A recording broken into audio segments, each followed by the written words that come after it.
Nearly 47% of Canadians polled by Leger and Rates.ca currently says that they're holding $5,000 or more in non-mortgage debt.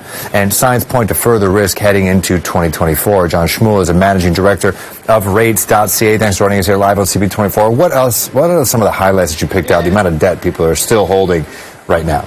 My mom always says there's healthy debt and unhealthy debt. Mortgage is a healthy debt, that's what she would say. So what about some of this what you would call unhealthy debt that some people are accumulating heading into the new year? Yeah. So our survey looked at this non-mortgage debt, which can include things like car loans. It can include things like personal loans, credit card debt, right? We wanted to understand how indebted the Canadian consumer is and how they are essentially financially doing before they head into this holiday spending season right now, right, where you tend to overspend. We found, as you mentioned, nearly half of Canadians are carrying more than $5,000 in debt. You know, this can range from credit cards to personal loans. And we found that 1/3 are actually saying that they're going to spend less on the holidays this year as a result of being indebted. Absolutely. And is that just for presents as well? Because we've also done stories about how, people are spending less on dinners, asking for more, almost like a potluck type situation for Christmas and holiday dinners. Are you seeing that as well?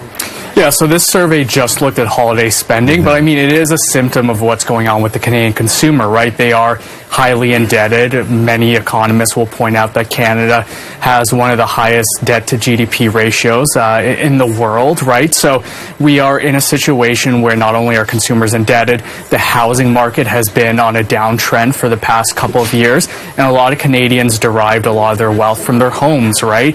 They've watched their homes go up for 30 years in prices, so they felt wealthier.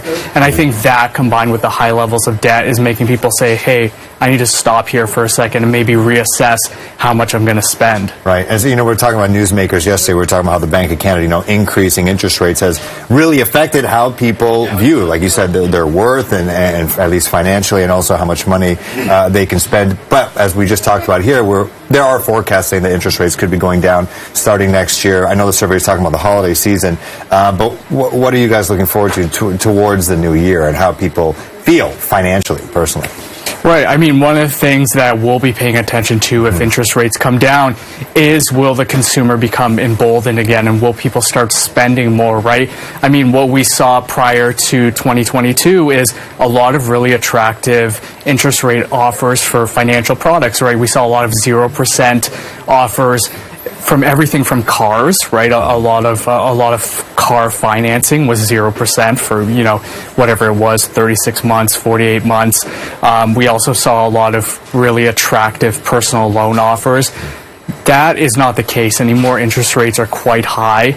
Very few car companies are offering 0% financing. We saw even consumer brands, Apple pulled away their 0% financing offers for their computers, right? So if interest rates come down, maybe we see more of that, and that really encourages the consumer to spend. At the same time, the consumers, the average Canadian is really indebted right now, right? And I think one of the best things that they can do is focus on budgeting and paying off that debt and taking control of that debt. Yeah, no, I personally, me and my family, we've gone to straight cash now. We take out cash. There's this whole subculture on TikTok of just people taking out cash, putting it in envelopes, and now, our credit card bill was out of control, and now it's like maybe less than $1,000 a month just because we were doing it. Is that something that you find that more and more people are looking to be a bit more proactive when it comes to their personal finances instead of just being so heavily indebted, like that you found out in these surveys? Absolutely. I'm hearing more of that. You point out that the cash culture, right? And that incentivizes you not to spend the way that a credit card does, right? Because you feel like you're losing something when you when you part with cash, and with a credit card, it's almost this nebulous concept, right? So absolutely, we are seeing more people also inquire about things like low balance transfer credit cards, right? And these are credit cards that allow you to transfer your existing balance and pay less in interest. Some companies even offer 0% for 12 months, right? And so we're seeing an increased interest in that as people are paying down debt. Now, the only thing I would say about that is watch out for the transfer fee, right? Those can run anywhere from 1% to 3%. Just be aware when you're using financial products like that. Absolutely. You got to read the fine print all the time. There's no such thing as free stuff. All right. Thank you very much. We do appreciate Mr. Schmoll from rates.ca. All right, Jen, more